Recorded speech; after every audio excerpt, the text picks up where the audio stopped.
रामायण आपने भले ही कई बार सुनी होगी और देखी होगी, लेकिन अभी भी राम जी और रामायण से जुड़ी ऐसी कई बातें हैं जो आपने न सुनी होगी और ना ही आपको पता होगा।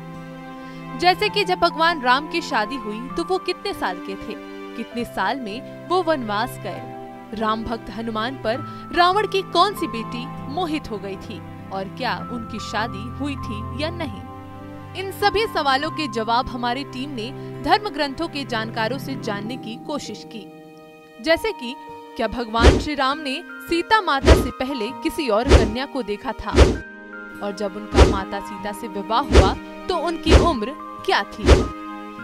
तो आपको बता दें कि माता जानकी ने ही ये बात कही थी कि जब उनका भगवान श्री राम के साथ विवाह हुआ था तब श्री राम की उम्र 14 से 15 साल की थी, और जब भगवान राम ने वनवास प्रस्थान किया था तब उनकी उम्र 25 साल थी और माता जानकी की उम्र 18 साल थी। वाल्मीकि रामायण में इसका उल्लेख है। माता जानकी ने कहा है, मम भरता महातेजा वैसा पंचविंश का, माने 25 वर्ष की आयु से ऊपर थे मेरे पतिदेव जब वनवास काल में गए, और जब उनका विवाह हुआ तब उनकी उम्र करीब 14 से 15 वर्ष थी। इसका भी उल्लेख वाल्मीकि रामायण में है। और माता जानकी की आयु जब वो वनवास के लिए साथ में गई तो 18 वर्ष के करीब थी।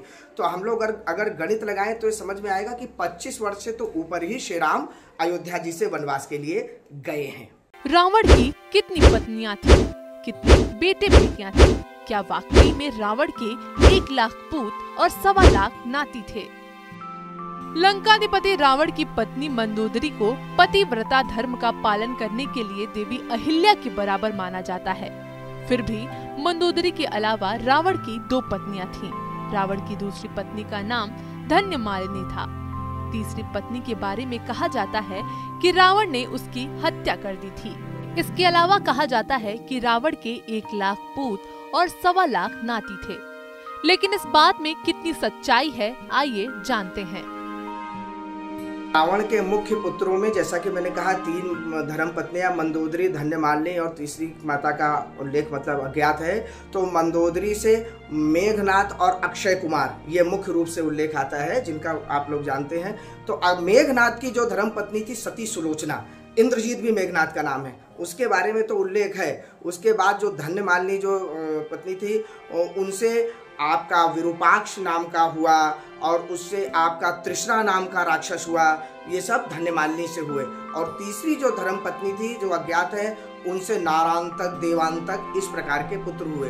तो कहने का अर्थ है कि मुख्य रूप से 7 पुत्रों के बारे में वाल्मीकि रामायण में उल्लेख है।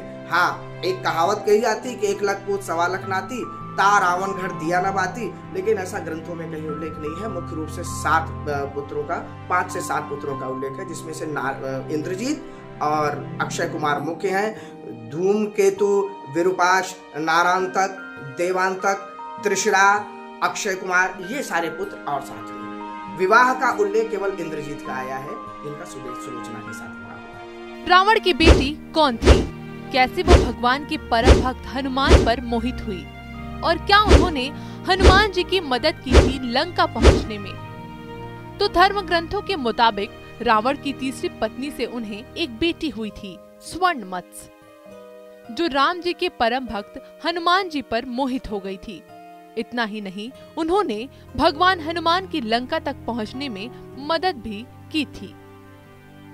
इसके अलावा क्या आप जानते हैं कि भगवान श्री राम के परिवार में कौन कौन था, उनके कितने रिश्तेदार थे, श्री राम ने जो धनुष उठाया था वो कितने किलो का था, क्या संजीवनी बूटी अब भी मौजूद है या नहीं, ये सब आपको बताएंगे अपनी अगली वीडियो में। आपको हमारी जानकारी अच्छी लगी हो तो कमेंट्स करके जरूर बताएं।